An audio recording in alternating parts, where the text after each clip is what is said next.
ভারতবর্ষে প্রথম metro service শুরু হয়েছিল এই কলকাতাতেই। দিনটা ছিল 1984 সালের 24শে অক্টোবর। আবার প্রথম ইতিহাস গড়তে চলেছে এই কলকাতাতেই। এই প্রথম গঙ্গা নদীর নিচ দিয়ে মেট্রো পথ নির্মাণ কমপ্লিট হয়ে গেছে হাওড়া ময়দান থেকে কলকাতার ধর্মতলা এসপ্ল্যানেড পর্যন্ত। খুদ প্রধানমন্ত্রী নরেন্দ্র মোদীজি 6ই মার্চ 2024 এই মেট্রো পথের শুভ উদ্বোধন করবেন। এই দিনটা সকলের কাছেই চিরস্মরণীয় হয়ে থাকবে।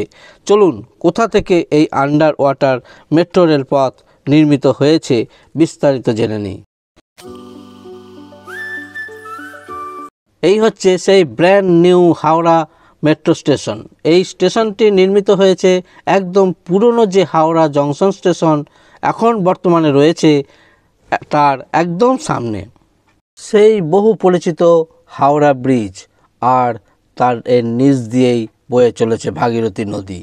এই নদীর নিচ দিয়েই নির্মিত হয়েছে মেট্রো রেলপথ। হাওড়া ময়দান থেকে যে মেট্রো রেলপথের শুভ উদ্বোধন করবেন ভারতের প্রধানমন্ত্রী শ্রী নরেন্দ্র মোদীজি, দিনটা হলো 6ই মার্চ 2024।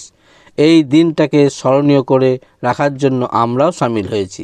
এখন যেখানে হাওড়া স্টেশন অবস্থিত তারই ঠিক সামনে একদম ব্র্যান্ড নিউ মেট্রো স্টেশন নির্মিত হয়েছে।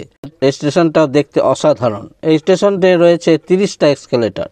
উপরিভাগ থেকে প্ল্যাটফর্মে পৌঁছাতে প্রায় 102 ফুট নিচে নামতে হবে। কলকাতায় প্রথম গঙ্গা নদীর নিচ দিয়ে 6ই মার্চ ভারতের প্রধানমন্ত্রীর হাত ধরে শুভ উদ্বোধন হতে চলেছে। ইতিহাস গড়তে চলেছে।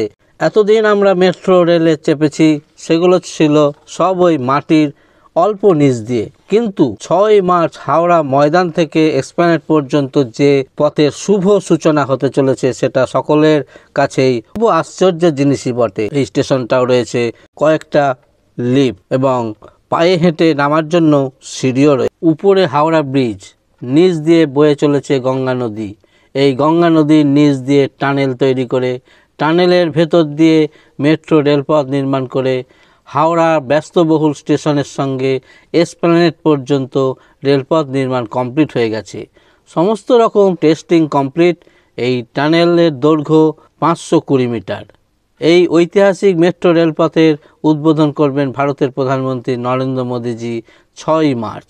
এই হাওড়া স্টেশনের সঙ্গে ধর্মতলার এসপ্ল্যানেড পর্যন্ত মেট্রো রেল চলাচল শুরু হলে হাওড়া ব্রিজের ওপরে জ্যাম তৈরি হতো, সেই জ্যাম থেকে অনেক মানুষ উপকৃত হবে। ভারতের মধ্যে গভীরতম স্টেশন হতে চলেছে এই হাওড়া মেট্রো স্টেশন। হাওড়া থেকে এসপ্ল্যানেড পর্যন্ত এই মেট্রো পথের দৈর্ঘ্য 4.8 কিলোমিটার। এই টানেলটা নির্মিত হয়েছে গঙ্গা নদীর তলদেশ হইতে 16 মিটার নিচ দিয়ে, ভূপৃষ্ঠ থেকে 33 মিটার গভীরতায়। হুগলি নদীর নিচ দিয়ে এই টানেলের দৈর্ঘ্য 520 মিটার। এই 6ই মার্চ ভারতের প্রধানমন্ত্রী হাত দিয়ে এই মেট্রো স্টেশনের উদ্বোধন হলেই কিছুদিনের মধ্যে এই প্রথম গঙ্গা নদীর নিচ দিয়ে ট্রেন চলবে। এই মেট্রো চালু হলে অনেক মানুষ হাওড়া ব্রিজের থেকে জ্যাম থেকে অনেকটাই মুক্তি পাবে। হুগলি নদীর নিচ দিয়ে যে টানেল তৈরি করা হয়েছে সেই টানেলের মধ্যে দিয়ে ট্রেন চালিয়ে টেস্টিং করাও হয়ে গেছে। আপনাদের সামনে ম্যাপটা বর্ণনা করলেই আপনারা কতটুকু পথ জলের নিচ দিয়ে যাচ্ছে পরিষ্কার বুঝতে পারবেন। প্রথমেই দেখেন সবুজ লাইনটা, প্রথমেই হচ্ছে হাওড়া ময়দান। ময়দান থেকে প্রায় 102 ফুট নিচে হাওড়া মেট্রো। সামনে হচ্ছে মহাকরণ স্টেশন। হাওড়া মেট্রো ও মহাকরণের মাঝ দিয়ে আকাশি কালারের পথ দেখতে পাচ্ছেন, সেটাই হচ্ছে হুগলি নদী। এই হুগলি নদীর চওড়াটা হচ্ছে 520 মিটার। মহাকরণ থেকে নিচের দিকে হলুদ গোল করা রয়েছে যে অংশটা, সেটাই এসপ্ল্যানেড।